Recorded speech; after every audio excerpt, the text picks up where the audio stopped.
Okay, so Max movie release ಆಗಿದೆ and over all ಈ movie ಬಗ್ಗೆ ಹೇಳಬೇಕು ಅಂದ್ರೆ ನನಗೆ ಇಷ್ಟ ಆಯಿತು. ಈ ವರ್ಷ ಕನ್ನಡದ ಎಲ್ಲ ದೊಡ್ಡ ಮೂವೀಸ್ ನನಗೆ ಡಿಸಪಾಯಿಂಟ್ ಮಾಡಿತ್ತು ಅಂಡ್ ಅದ್ರ ಬಗ್ಗೆ ಡೀಟೇಲ್ ಆಗಿ ವಿಡಿಯೋ ಮಾಡಿದ್ದೀನಿ. ಅಂಡ್ ಈ ವರ್ಷ ಕನ್ನಡದ ದೊಡ್ಡ ಮೂವೀಸ್ಗೆ ಡಿಸಪಾಯಿಂಟಿಂಗ್ ಇಯರ್ ಅಂತ ಅನ್ಕೊಂಡಿದ್ದೆ. ಅಂಡ್ ನೀವು ನನ್ನ ಈ ವಿಡಿಯೋ ನೋಡಿದ್ರೆ ಗೊತ್ತಾಗುತ್ತೆ ನನಗೆ ಮ್ಯಾಕ್ಸ್ ಮೂವಿ ಮೇಲೆ ಸ್ವಲ್ಪನೂ ಹೋಪ್ ಇರಲಿಲ್ಲ ಅಂತ. ಇಯರ್ ಸ್ಟಾರ್ಟಿಂಗ್ ಅಲ್ಲಿ ಸ್ವಲ್ಪ ಹೋಪ್ಸ್ ಇತ್ತು, ಬಟ್ ಅವರ ಲ್ಯಾಕ್ ಆಫ್ ಪ್ರಮೋಷನ್ ನೋಡಿದ್ಮೇಲೆ ನನಗೂ ಇಂಟ್ರೆಸ್ಟ್ ಇಳ್ದೋಯ್ತು. ಬಟ್ ಮೂವಿ ನೋಡಿದ್ಮೇಲೆ ಅಂಡ್ ಲೇಟ್ ಆಗಿ ನೋಡಿದ್ದೀನಿ, but still Monday morning show ಅಲ್ಲಿ ಥಿಯೇಟರ್ ಅಷ್ಟು ತುಂಬಿರೋದು ನೋಡಿ ಖುಷಿ ಆಯ್ತು. ಅಂಡ್ ಮೂವಿ ಬಗ್ಗೆ ಹೇಳಬೇಕು ಅಂದ್ರೆ ಕಂಪ್ಲೀಟ್ ಎಂಜಾಯಬಲ್ ವಾಚ್ ಆಗಿತ್ತು. ಸ್ವಲ್ಪ ನೆಗೆಟಿವ್ಸ್ ಅಂಡ್ ತುಂಬಾ ಪಾಸಿಟಿವ್ಸ್ ಇದೆ ಅಂತ ಅನಿಸ್ತು. ಒಂದೊಂದಾಗಿ ಹೇಳ್ತೀನಿ. ಫಸ್ಟ್ ಆಗಿ ನೆಗೆಟಿವ್ ವಿಚಾರ ಮುಗಿಸೋಣ. ಮೊದಲನೇದು ಆಕ್ಷನ್ ಸೀಕ್ವೆನ್ಸಸ್. ಸೊ ನಾರ್ಮಲಿ ಈ ತರ ಮಾಸ್ ಮಸಾಲೆ ಎಂಟರ್ಟೈನರ್ ಮೂವೀಸ್ ಅಲ್ಲಿ ಲಾಜಿಕ್ ಎಲ್ಲ ನೋಡಬಾರ್ದು, ಬಟ್ ಸ್ಟಿಲ್ ಈ ಪರ್ಟಿಕ್ಯುಲರ್ ಮೂವಿಲಿ ಆಕ್ಷನ್ ಸೀಕ್ವೆನ್ಸಸ್ ಬೇಸಿಕ್ ಅನಿಸ್ತು. ಅಂದ್ರೆ ಕೆಟ್ಟದಾಗಿ ಅಂತ ಅಲ್ಲ, ಬಟ್ ನಾವು ಲೈಕ್ 2010s ಇಂದ ಯಾವ ರೀತಿ ಆಕ್ಷನ್ ನೋಡಿದೀವೋ ಅದೇ ರೀತಿ ಇತ್ತು. ಮೆಜಾರಿಟಿಗೆ ಅದು ಪ್ರಾಬ್ಲಮ್ ಕೂಡ ಅನ್ಸಲ್ಲ, ಬಟ್ ನನಗೆ ಅನ್ಸಿದ್ದು ಅಟ್ಲೀಸ್ಟ್ ಆ ಆಕ್ಷನ್ ಸೀಕ್ವೆನ್ಸಸ್ ಇನ್ನೂ ಇಂಪ್ಯಾಕ್ಟ್ಫುಲ್ ಆಗಿ ಮಾಡ್ಬೋದಿತ್ತು ಅಂತ. Maybe one take shots ತರ or just simple hand to hand sequences ತರ ಎಕ್ಸ್ಪೆರಿಮೆಂಟ್ ಮಾಡ್ಬೋದಿತ್ತು. ಕೆಲವು ಕಡೆ ಆಕ್ಷನ್ ಅಲ್ಲಿ ಓವರ್ ದಿ ಟಾಪ್ ಹೋಗುತ್ತೆ ಮೂವಿ. ಅಂಡ್ ಇನ್ನೊಂದು ವಿಚಾರ ಇಲ್ಲೇ ಆಡ್ ಮಾಡ್ತೀನಿ, ಅದು fan services. So fan services main problem ಅಲ್ಲ, ಬಟ್ ಒಂದ್ಸತಿ ಮೂವಿ ಆಕ್ಷನ್ ಸೀಕ್ವೆನ್ಸಸ್ ಸ್ಟಾರ್ಟ್ ಆದಾಗ ಕಂಪ್ಲೀಟ್ ಒನ್ ಸೈಡ್ ಬ್ಯಾಟಲ್ ಅನ್ಸುತ್ತೆ. ಮ್ಯಾಕ್ಸ್ ಕ್ಯಾರೆಕ್ಟರ್ ಸ್ಕ್ರೀನ್ ಅಲ್ಲಿ ಇದ್ದಾನಂದ್ರೆ ಅಲ್ಲಿ ನಡೆಯೋ ಫೈಟ್ ಅಲ್ಲಿ ಅವನು ಸೋಲೋಕೆ ಚಾನ್ಸೇ ಇಲ್ಲ.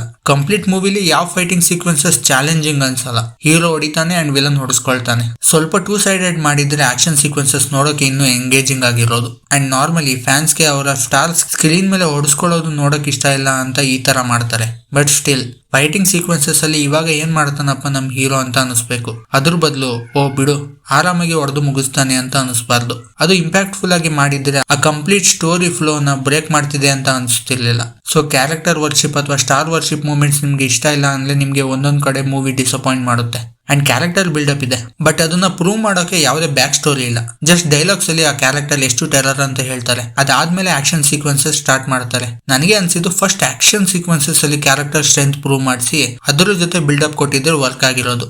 ಇಲ್ಲ ಅಂದ್ರೆ ಸುಮ್ನೆ ಮ್ಯಾಕ್ಸ್ ಪಾಸ್ಟ್ ನ ಮಿಸ್ಟ್ರಿ ಆಗಿ ಬಿಟ್ಬಿಡ್ಬೇಕಿತ್ತು. ಅಂಡ್ ಪ್ರತಿ ಸೀಕ್ವೆನ್ಸಸ್ ಆದ್ಮೇಲೆ ಸ್ವಲ್ಪ ಲೇಯರ್ಸ್ ಅನ್ಫೋಲ್ಡ್ ಮಾಡ್ಬೇಕಿತ್ತು. ಅಂಡ್ ಇದನ್ನ ಕೈತಿ ಫಿಲಂ ಚೆನ್ನಾಗಿ ಪ್ರೆಸೆಂಟ್ ಮಾಡಿದ್ದಾರೆ. ಕ್ಯಾರೆಕ್ಟರ್ ಬ್ಯಾಕ್ ಸ್ಟೋರಿ ಇಲ್ಲ, ಏನು ಬಿಲ್ಡಪ್ ಇಲ್ಲ, ಬಟ್ ಡೈರೆಕ್ಟ್ ಆಕ್ಷನ್ ಸೀಕ್ವೆನ್ಸಸ್ ಅಲ್ಲಿ ಅವನು ಎಲ್ಲಾರನ್ನೂ ಹೊಡಿತಾನೆ. ಅಂಡ್ ಕ್ಲೈಮ್ಯಾಕ್ಸ್ ಬರ್ತಿದ್ದಂಗೆ ಅವನು ಏನೋ ಟೆರರ್ ಪಾಸ್ಟ್ ಇದೆ ಅಂತ ಅನ್ಫೋಲ್ಡ್ ಮಾಡ್ತಾರೆ.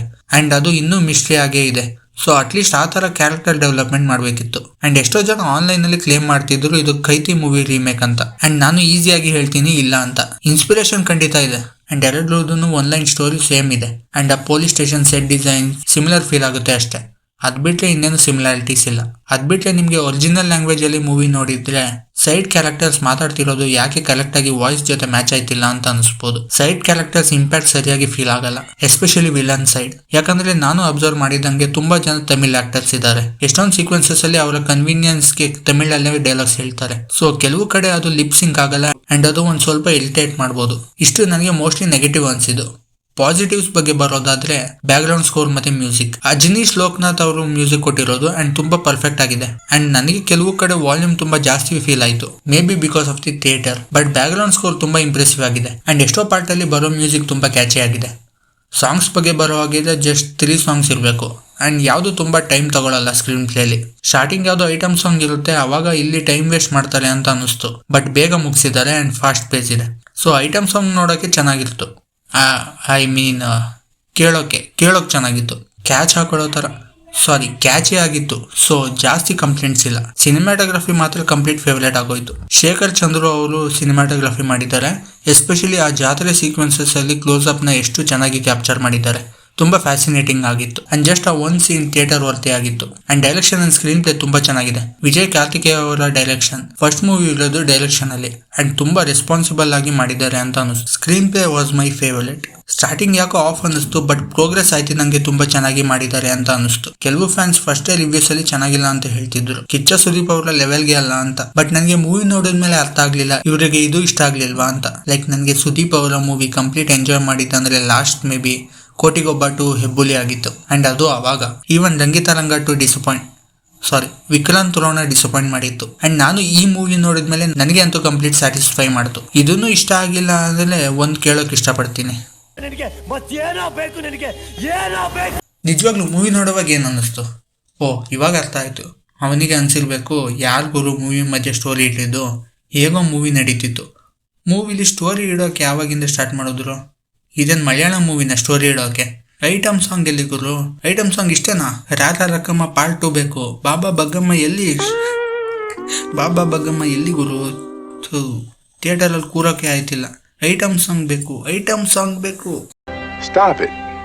Get some help. May be ಸ್ವಲ್ಪ ಜನಕ್ಕೆ ಮೂವಿ ಇಷ್ಟ ಆಗಿರಲಿಲ್ಲ, ಓಕೆ, ಅವರಿಗೆ ವ್ಯಾಲಿಡ್ ರೀಸನ್ಸ್ ಇರುತ್ತೆ. ಆದರೆ ಸುದೀಪ್ ಫ್ಯಾನ್ ಆಗಿ ಡಿಸಪಾಯಿಂಟ್ ಆಗಿದೆ ಅಂದರೆ ನನಗೆ doubt. Because final positive point Sudeep ಅವರು. ಸೊ ಸ್ಕ್ರೀನ್ ಪ್ರೆಸೆನ್ಸ್ ಮಾತ್ರ ಆಸಮ್ ಇದೆ. ಆ್ಯಂಡ್ ಈ ಥರ ಸ್ಟೋರಿ ಚೂಸ್ ಮಾಡಿರೋದು ಕಂಪ್ಲೀಟ್ ಸರ್ಪ್ರೈಸಿಂಗ್. ಯಾಕಂದರೆ ಈ ಥರ ಸ್ಟೋರಿ ಡ್ರಿವನ್ ಕಮರ್ಷಿಯಲ್ ಮೂವೀಸ್ ತುಂಬ ಕಡಿಮೆ ಏರ್ ಲಿಸ್ಟೆಡ್ ಆ್ಯಕ್ಟರ್ಸ್ ಚೂಸ್ ಮಾಡೋದು. ಶಿವರಾಜ್ ಕುಮಾರ್ ಅವರು ಹೇಗೆ ಮಫ್ತಿ ಚೂಸ್ ಮಾಡಿ ಸರ್ಪ್ರೈಸ್ ಮಾಡಿದ್ರು, ಐ ಥಿಂಕ್ ಸುದೀಪ್ ಅವರಿಗೆ ಅದೇ ರೀತಿ. ಆ್ಯಂಡ್ ಎಸ್ಪೆಷಲಿ ಈ ಥರ ಒನ್ ನೈಟಲ್ಲಿ ನಡೆಯೋ ಕತೆ. ನನಗೆ ಒನ್ ನೈಟ್ ಸ್ಟ್ಯಾಂಡ್ ಅಂದರೆ ತುಂಬ ಇಷ್ಟ. ಅಂದರೆ ಒಂದು ರಾತ್ರಿಯಲ್ಲಿ ನಡೆಯೋ ಘಟನೆ ಮೇಲೆ ಆಧಾರಿತವಾದ ಚಲನಚಿತ್ರ ನನಗೆ ತುಂಬ ಇಷ್ಟ. ಆ್ಯಂಡ್ ಈ ಥರ ಸ್ಟೋರಿ ಇದ್ರೆ ತುಂಬ ಜನ ಸ್ಕ್ರಿಪ್ಟ್ ಇಗ್ನೋರ್ ಮಾಡ್ತಾರೆ, ಬಟ್ ಇದು ಡಿಫ್ರೆಂಟ್ ಫೀಲ್ ಕೊಡ್ತು. ಮೇ ಬಿ 2024 ಬೆಸ್ಟ್ ಇಯರ್ ಆಗಿರಲಿಲ್ಲ ಕನ್ನಡ ಮೂವೀಸ್ಗೆ, ಬಟ್ ಅಟ್ಲೀಸ್ಟ್ ಎಂಡಿಂಗಲ್ಲಿ ಒಂದು ಸ್ಯಾಟಿಸ್ಫ್ಯಾಕ್ಟರಿ ಮೂವಿ ಕೊಟ್ರಲ್ಲ ಅಂತ ಖುಷಿ. ಮೇ ಬಿ ಮಾರ್ಟಿನಷ್ಟು ಪ್ಯಾನ್ ಇಂಡಿಯಾ ಲೆವೆಲ್ ಫೇಮಸ್ ಆಗಲ್ಲ.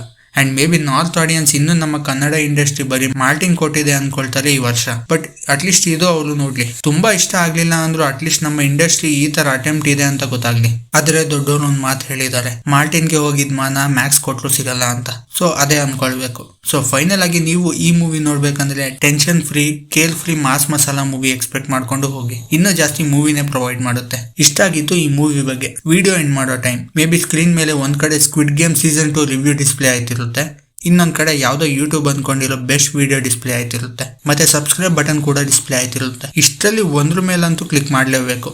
ಇಲ್ಲ ಅಂದ್ರೆ ಟಾಟಾ.